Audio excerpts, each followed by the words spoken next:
welcome to my channel.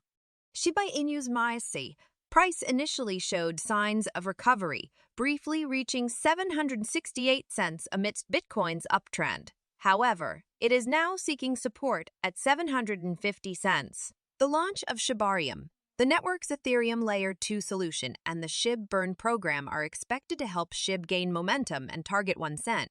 The SHIB token burn program has reached 410 trillion tokens out of a maximum supply of 999 trillion, with a significant burn rate increase of nearly 40 in the last 24 hours. The Shibarium protocol has seen exponential growth, processing over 524K blocks with 1.4 million transactions and 1,119,744 wallet addresses.